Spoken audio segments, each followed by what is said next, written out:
Gold, trusted gold buyers. మీరు తాకట్టు పెట్టిన బంగారాన్ని విడిపించి ఈ రోజు ఉన్న మార్కెట్ ధరకు కొనబడను.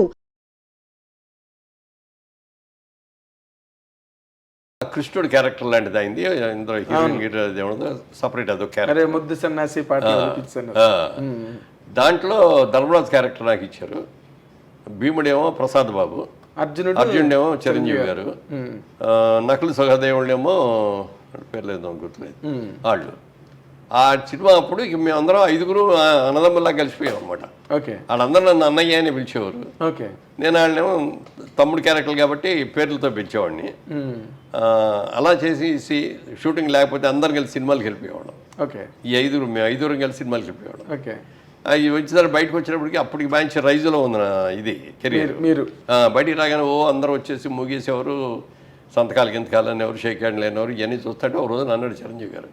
అప్పుడు ఇంకా ఆయన సినిమా రిలీజ్ కూడా కాల, మనోహర్ పాండే జరుగుతుంది. అన్నయ్య రేపు పొద్దున్న నాకు కూడా ఇటు వస్తారా అన్నాడు. దీని మీద 10 రెట్లు వస్తారా నీకు? ఎలా చెప్పారు సార్? ఎలా చెప్పాను అంటే, ఆయన కొత్త సినిమా, మొట్టమొదటి సినిమాది. దానికి ముందు ఏదో పునాదిరాళ్ళు ఏదో చేశారు. ప్రాణం ఖరీదు కూడా ఇది జరుగుతూ ఉండగానే వచ్చింది అది. కాబట్టి అది ముందు రిలీజ్ అయింది, ఇది లేట్గా అయింది. అప్పుడు మేమందరం కలిసి కూర్చున్నప్పుడు అతను నేనే ఉండవు, మీ ఇష్టం వచ్చిన సాంగ్ ఏంటి ఏదైనా, నేను డ్యాన్స్ చేస్తాను అనేవాడు. అంటే తెలుగా, ఇంగ్లీషా, హిందీ అంటే ఏ లాంగ్వేజ్ అయినా మ్యూజిక్ సౌండ్ అంటే దానికి తగ్గట్టుగా రిథమిక్గా చేసేవాడు. అది డ్యాన్స్ అంటే భరతనాట్యం కాదు, క్లాసికల్ డ్యాన్స్ ఇంకోటో కూడా కాదు. మ్యూజిక్కి తగ్గట్టుగా గంతులు వేసేసి చేసేవాడు. మనం బలి చేస్తున్నాడే, ఇక ఇంతకంటే కావాల్సింటే ఎలాంటి ఏంటి అనుకున్నాం. తర్వాత అతనిలో అడ్వాంటేజ్ అంటే కళ్ళు ఎక్సలెంట్ కళ్ళు అండి. అతనికి కళ్ళు కోపంగా చూశాడంటే అసలు చాలా ఇదిగా ఉంటుంది. అలాగే నవ్వుతూ కామెడీ కూడా బాగా చేయగలడు. మంచి టైమింగ్ అండి. మంచి టైమింగ్ ఉంది. అప్పుడు కృష్ణనాథ్ గారు అన్నాడు ఒక రోజున, మురళీమోహన్ వీడు మంచి విలన్ అవుతాడయ్యా మన తెలుగు ఇండస్ట్రీలో, బాగున్నాడు అన్నాడు. ఇండస్ట్రీలో విలన్ అవటం ఏంటంటే బాబు, ఇండస్ట్రీకి మొగుడు అవుతాడు చూడండి. ఫస్ట్ సినిమా రిలీజ్ అవ్వకముందే అన్నా నేను. అవునా? అయితే ఈ మాట నాతో అరవింద్ గారు కూడా అన్నారండి. ఇది వాళ్ళ సిస్టర్కి సంబంధం వచ్చినప్పుడు, సరే మంచి విలన్ అవుతాడు ఇండస్ట్రీలోని 100% అని అనుకున్నానండి, బట్ హీరోగా ఇంత అని నేను అనుకోలేదని అరవింద్ గారు కూడా అన్నారు సార్ నాతో. హీరోగా టర్న్ అవడం పట్ల అసలు మీరు హీరోగానే అవుతారని ఎక్స్పెక్ట్ చేశారా, లేదా విలన్ లాగా వెళ్ళి? అట్లా కాదు, మొట్టమొదటి కొంచెం హీరోగానే నెగిటివ్ క్యారెక్టర్ చేశాడు. అది కుక్కగట్టు చెప్పు దెబ్బలు అట్లాంటి. ఆ తర్వాత నుంచి పాజిటివ్ క్యారెక్టర్లోకి వచ్చాడు బ్రహ్మాండంగా. సో మీరు ఆయన సక్సెస్ని అంటే ఆయన వచ్చిన తర్వాత కొన్ని సినిమాల్లో విధానాలు చాలా మారిపోయినాయి. సాంగ్స్ అంటే ఏదో హీరోయిన్ మీద ఎక్కువ చేస్తారు, సాంగ్ హీరోలు ఎక్కువ పరిగెట్టడం, ఊటీ తోటలో లేకపోతే నాగేశ్వరరావు గారికి బాగా డాన్స్ చేసేవారు ఆ రోజు. స్టెప్పులు అంటే నాగేశ్వరరావు, కృష్ణ గారి స్టెప్పులు కానీ, శోభన్ బాబు గారి స్టెప్పులు కానీ, ఎన్టీఆర్ గారి స్టెప్పులు కానీ, అవన్నీ మా అందరి ఒక టైప్, ఒక స్కూల్ మీద. కాకపోతే ఏంటంటే సలీం మాస్టర్ వచ్చిన తర్వాత రామారావు రెచ్చిపోయారు. అవునండి, బ్రహ్మాండంగా చేసేవాడు. ఎదురులేని మనిషి కదా బిగినింగ్. కృష్ణముకుందామరారి పాట బిగినింగ్ అండి, రామారావు స్టెప్ లేయడం. సో ఆ విధంగా మేము పెద్ద టాలెంట్ కాకపోయినా ఉన్నంతలో చేయగలిగాం అనేది అంట. బట్ చిరంజీవి వచ్చినప్పుడు టోటల్గా వరల్డ్ మారిపోయింది. అదే అన్న, సాంగ్స్ సిస్టమ్స్ మారిపోయింది, ఫైట్ సిస్టమ్స్ కూడా బోడదు మార్పు వచ్చింది. ఫైట్లో ఏం చేసేవారంటే, ఫైట్ మాస్టర్ లాగానే అన్న నువ్వే ఎక్కువ కష్టపడుతూ రిస్క్లన్నీ షాట్లన్నీ పెడతాను, డూపులు చేసేస్తారు, మధ్య మధ్యలో మీకు క్లోజ్ షాట్లు ఇస్తాను నేను. ఓకే, ఎందుకంటే రామారావు అలాగే చేశారు, నాగేశ్వరరావు కూడా అలాగే చేశారు. ఎవరైనా సిస్టమ్ అది, కెమెరాకి ఇట్లా కొట్టండి అని మనం ఇట్లా 4-5 సార్లు ఇట్లా కొట్టడం తీసేవాడు. అవతల వాళ్ళు డమాలు పడిపోతుంటారు వాళ్ళు. అట్లా చిరంజీవి గారు వచ్చిన తర్వాత వీటన్నిటిలోనూ మార్పు వచ్చింది. అందుకని నేను అంటాను, చిరంజీవి ఇండస్ట్రీకి రాకముందు, చిరంజీవి ఇండస్ట్రీకి వచ్చిన తర్వాత, క్రీస్తు పూర్వం క్రీస్తు శకం లాగా అవును, అదొక చిరంజీవి శకం అనమాట. అంత సక్సెస్ అవ్వటం, సాంగ్స్ బ్రహ్మాండంగా చేసేయడం, ఫైట్లు బ్రహ్మాండంగా చేసేయడం. ఆ తర్వాత కృష్ణ గారు మేమందరం ఇట్లా ఫైట్లు చేస్తుంటే ఎవరికి నచ్చేయి కదా.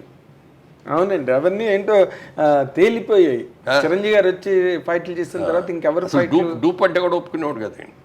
నేను చేస్తానంటే నాకు డూప్ అక్కర్లేదు అనుకున్నట్టుగానే సినిమా బాపు గారు కూడా చూసి, షూటింగ్ జరిగే రోజుల్లోనే చిరంజీవి చేసేస్తా అంటే ఆ జనం మధ్యలో ఆ డ్యాన్సులు అవన్నీ సెకండ్ టేక్ అనేది కూడా అవసరం ఉండేది కాదు. చేస్తాంటే ఆయన కూడా చాలా బ్రహ్మాండంగా ఉన్నాడు, చాలా బాగా చేస్తున్నాడు, పెద్ద హీరో అవుతాడని ఆయన జయకృష్ణే అసలు తీసుకొచ్చింది. ఫిల్మ్ ఇన్స్టిట్యూట్లో చేసిన వాళ్ళలో బాగున్నాడు ఈ కుర్రాడని చెప్పి జయకృష్ణ తీసుకొచ్చి పెట్టాడు. అవునా? అప్పుడు క్రాంతి కుమార్ కూడా చూసి క్రాంతి కుమార్ ప్రాణం ఖరీదులో పెట్టాడు. సో అట్లా ఇక సక్సెస్ వచ్చేసి అవునండి దుమ్ము దులిపేశాడు. ఆయన ఒక యుగం కింద యుగం ఫామ్ అయిపోయి. అంటే అదొకటి. ఇంకో గొప్ప విషయం ఏంటంటే ఆయనకి వెనక ఎవరు లేరు, సొంతంగా కష్టపడి పైకి వచ్చిన వ్యక్తి.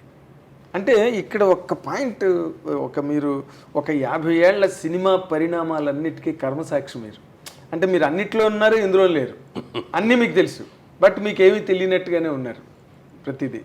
ఇప్పుడు మొదటి నుంచి కూడా సార్ అన్ని చోట్ల ఎక్కడ సినిమా ఇండస్ట్రీ గురించి ఎవరు మాట్లాడుకున్నా, ఒకరి ఎదుగుదల కానీ లేకపోతే ఒకరి తాలూకా డౌన్ఫాల్ కానీ, వీటన్నిటి మధ్యలో క్యాస్ట్ అనే పాయింట్ని ఎక్కువగా అందరూ రిఫర్ చేస్తారు సార్. అందరూ ఆల్మోస్ట్ సినిమా ఇండస్ట్రీ అనగానే ఓకే, రాజకీయాలు అంటే ఇంకా క్యాస్ట్ బేస్డే అనుకోండి, ఇంకా అవి ఓసీలు, ఎస్సీలు, ఎస్టీలు, ఇంకా ఆ గొడవలు.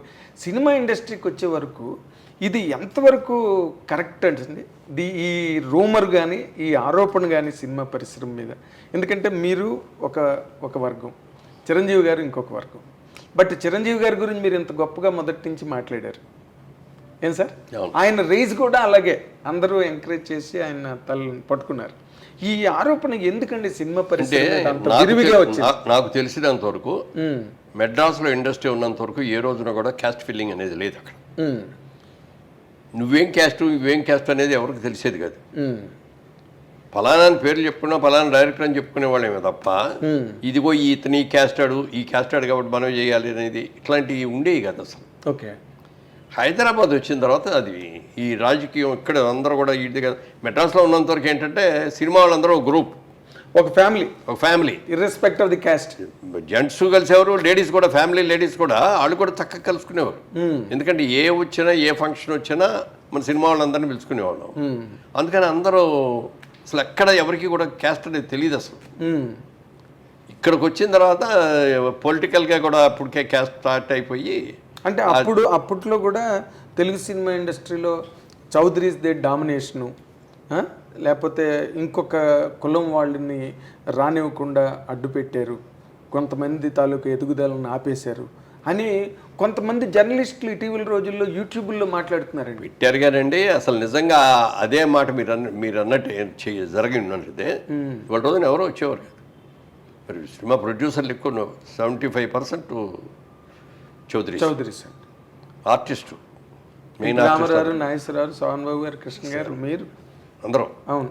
ఒక కృష్ణరాజు గారు మినహాయిస్తే అందరూ వాళ్ళు. మరి డిస్ట్రిబ్యూటర్స్, మీ ఏ డిస్ట్రిబ్యూటర్ కంపెనీ అయినా చెప్పండి, అందరూ వాళ్ళే. థియేటర్స్ ఉన్నాళ్ళు, అది ఎక్కువ వాళ్ళే. ఇంత డామినేషన్ ఉంది. ఫలానా వాళ్ళు రాకూడదని అనుకోవాలి. టాలెంట్ ఎవరి దగ్గర ఉంటుంది. ఎందుకంటే క్రియేటివ్ జాబ్ సినిమా అనేది. అవునండి. ఇది పార్టీ అంటే అది వేరే విషయం. ఇదిగో ఈ మన కులం అని చెప్పి ఇక్కడ పెట్టుకుంటే ఇతను ఓట్లు ఇన్ని వస్తాయి ఎందుకని చెప్పి కులానికి ఇన్ని ఓట్లు, సినిమా అది కాదు కదా. సినిమాలో టాలెంట్ మనం ఇచ్చిన క్యారెక్టర్ బాగా ఎవడు చేయగలడు, ఎవరికి మార్కెట్ ఉంది చూసుకొని చేస్తాం అంతే తప్ప సినిమాలో మెడ్రాస్లో ఉన్నంత వరకు అసలు క్యాస్ట్ అనేది లేదు సార్. ఎవరే క్యాస్టో కూడా తెలియదు. హైదరాబాద్ వచ్చిన తర్వాత మాత్రం కొంతవరకు వచ్చింది, బట్ అది కూడా టెంపరీ.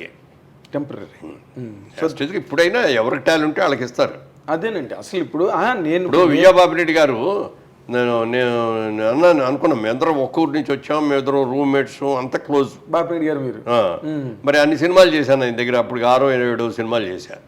చిరంజీవి వచ్చిన కానీ చిరంజీవికి షిఫ్ట్ అయ్యాడు. అది ఎప్పుడు తప్పని నేను అనుకోలే. చిరంజీవి టాలెంట్, అద్భుతమైన టాలెంట్ ఉంది, మంచి మార్కెట్ ఉంది, అప్పటికే బాగా మార్కెట్లోకి వచ్చాడు. అవునండి, ఫైల్లోకి అని చెప్పి బాపిరెడ్డి బాగుంటుంది అతనితో చేయి అన్నా.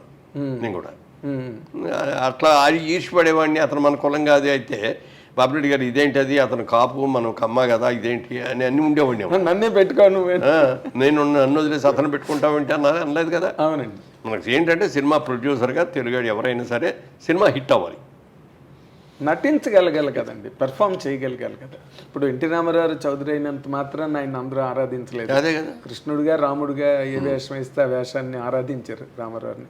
నాగేశ్వరరావు, దేవదాసు అలాంటి విప్రనారాయణ మహా పాత్రలు చేశారు ఆయన, కాబట్టి నిలబడ్డారు. అవును. పోయిన వాళ్ళు ఎంతమందో తెలియదండి. ఇప్పుడు ఎంతమంది ఇండస్ట్రీకి వచ్చి ఎంతమంది వెళ్ళిపోయారు. ఈ రకమైన విమర్శ ఎక్కువ ఎదుర్కొన్న పరిశ్రమ సెక్టార్ ఏదైనా ఉంటే సినిమా ఇండస్ట్రీ ఒకటే సార్. మీరు చెప్పినట్టుగా అలా అయితే మీరు చిరంజీవి గారు వద్ద నన్నే పెట్టుకోమని చెప్పండి. తర్వాత అశ్విని దత్ గారు, దేవర ప్రసాద్ గారు, వీళ్ళందరూ కూడా చిరంజీవి గారితో సినిమాలు చేశారు. ఎన్నో రోజులు అందరూ కూడా వాళ్ళే. అందరూ ఎక్కువ చేయడం, ఆయన సినిమాలతోనే వాళ్ళు కూడా ప్రయాణం చేయడం మనం కళ్ళెదురుగుండా జరిగిన చరిత్ర అది. And for more videos, Please subscribe to iDream. Please subscribe to iDream. Please subscribe iDream. And please subscribe to iDream. For more videos, subscribe to iDream.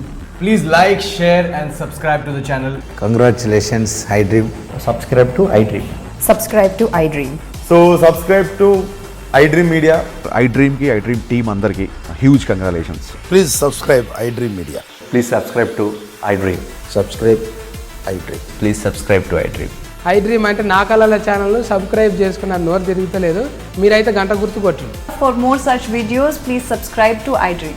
Subscribe to iDream. Please subscribe to iDream. Please subscribe iDream Media. Please do subscribe to iDream. Please subscribe to iDream Media. For best entertainment and information, please subscribe iDream. And don't forget to subscribe to iDream.